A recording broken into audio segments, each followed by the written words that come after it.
নমস্কার বন্ধুরা, আমি ঋত্বিক আর আমাদের চ্যানেল ভবিষ্যদৃষ্টিতে সকলকে স্বাগত জানাই। বন্ধুরা, কম্বাস্ট প্ল্যানেট বা দগ্ধ গ্রহ নিয়ে যে সিরিজটি আমরা শুরু করেছিলাম, আজকে আমরা কথা বলবো দগ্ধ বুধ বা কম্বাস্ট মার্কারি নিয়ে।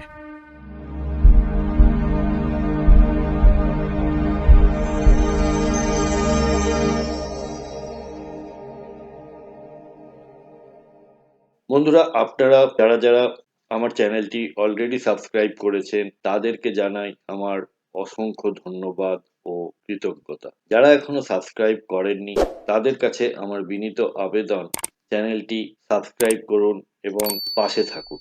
কোনো জাতক বা জাতিকার জন্ম ছকে যদি দগ্ধ বুধ থাকে, সেক্ষেত্রে অনেক মানুষ খুব বুদ্ধিমান, বিশ্লেষণক্ষম, শেখার ক্ষমতা ভালো, কিন্তু নিজেকে প্রকাশ করতে পারেন না, ঠিক সময়ে কথা বলতে পারেন না, বা নিজের ভাবনা পরিষ্কারভাবে প্রকাশ করতে পারেন না, অথবা ব্যবসায় ছোট ছোট ভুলের কারণে ক্ষতি হয়।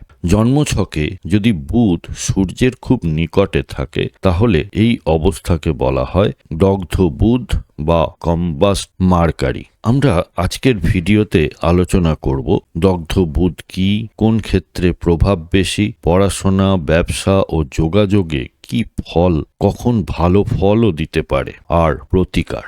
বুধ কম্বাস্ট হয় যখন সূর্যের 14 ডিগ্রির মধ্যে আসে, তখন তাকে সাধারণভাবে দগ্ধ বুধ ধরা হয়। বুধ হলো আমাদের বুদ্ধি, যুক্তি, কথা, লেখা, হিসাব এইগুলির কারক গ্রহ।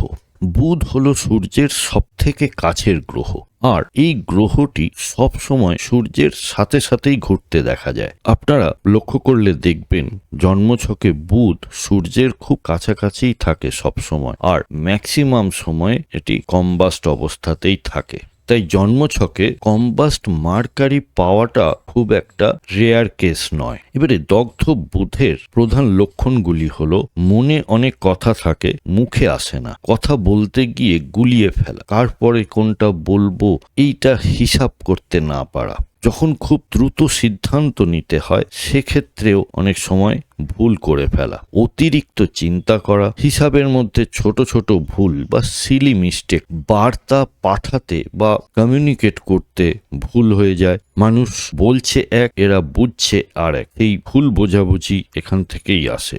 আর কথা বলার সময় যে আত্মবিশ্বাস সেটা কম হতে দেখা যায়। জনসমক্ষে কোনো পাবলিক স্পিকিং এর ক্ষেত্রে, যেখানে সামনে একটা বিরাট অডিয়েন্স রয়েছে, সেখানে কথা বলতে গেলে ভয় ভয় ভাব লক্ষ্য করা যায়। বিশ্লেষণ করতে সময় বেশি লেগে যাওয়া।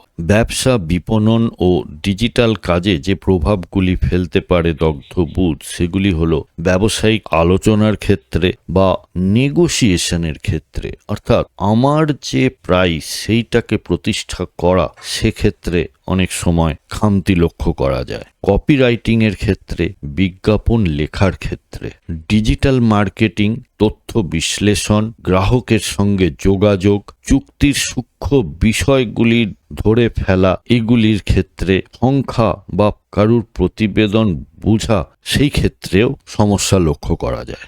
সম্পর্ক ও দৈনন্দিন জীবনে যে প্রভাবগুলি দেখা যায়, সেটা হলো নিজের অনুভূতি বলতে সমস্যা হওয়া, ভুল শব্দ চয়ন, অর্থাৎ আমি এমন কিছু ওয়ার্ড ইউজ করব যেটা শ্রোতার কাছে শ্রুতিমধুর হয় না। এই বুধ খারাপ থাকলে বা বুধ যখন কম্বাস্ট থাকে বা রেট্রোগ্রেড থাকে, তখন মানুষের বাণী বা বাক্য খারাপ হতে লক্ষ্য করা যায়। পার্টনারের সাথে মিসআন্ডারস্ট্যান্ডিং, ভাই বোনের সাথে ভুল বোঝাবুঝি, বন্ধুত্বের ক্ষেত্রে কমিউনিকেশন গ্যাপ লক্ষ্য করা যায়। ফ্যামিলি ডিসকাশন হচ্ছে, কোনো একটা অনুষ্ঠান হবে কি কোনো একটা বিষয়ে আলোচনা হচ্ছে, সেখানেও ঠিক নিজেকে তুলে ধরতে না পারা। এবার দেখে নি ঘর ভিত্তিক ফলাফল। দ্বিতীয় ঘরে যদি কম্বাস্ট মার্কারি থাকে, সেক্ষেত্রে কথা, অর্থ, হিসাব ও বাক প্রকাশে প্রভাব পড়ে। তৃতীয় ঘরের ক্ষেত্রে লেখালেখি, সোশ্যাল মিডিয়া, কন্টেন্ট ক্রিয়েশন, ভাই বোনের সাথে সম্পর্কের ক্ষেত্রে প্রভাব পড়তে দেখা যায়। পঞ্চম ঘরে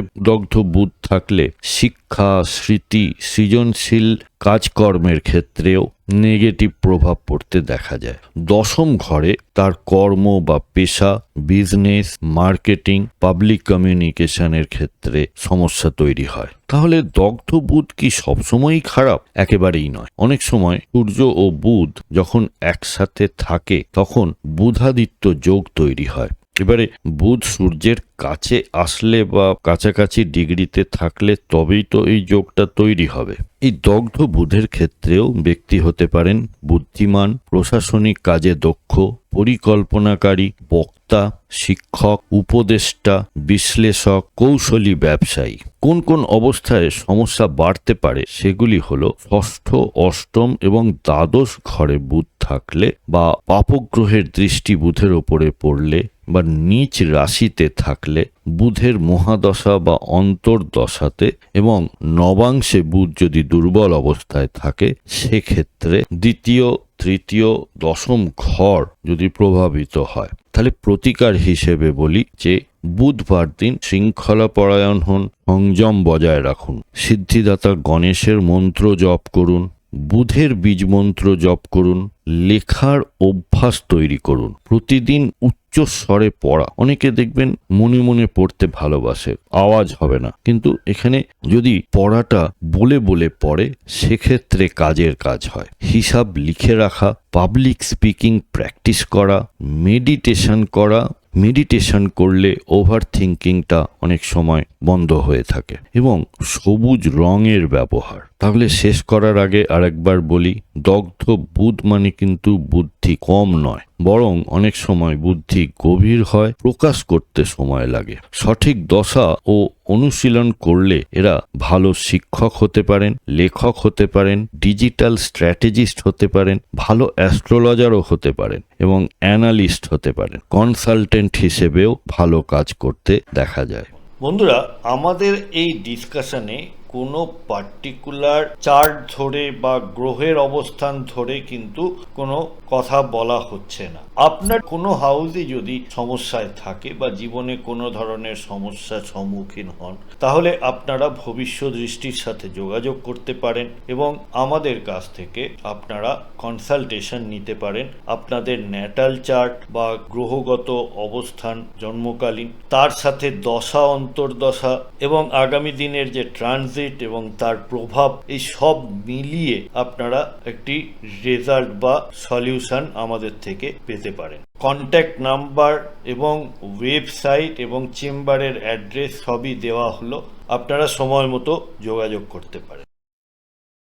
বন্ধুরা, যদি ভিডিওটা আপনাদের ভালো লেগে থাকে তাহলে অবশ্যই লাইক, কমেন্ট, শেয়ার করবেন। সাবস্ক্রাইব না করে থাকলে আবারও আবেদন করছি, সাবস্ক্রাইব করুন। সাথে থাকার জন্য অনেক ধন্যবাদ।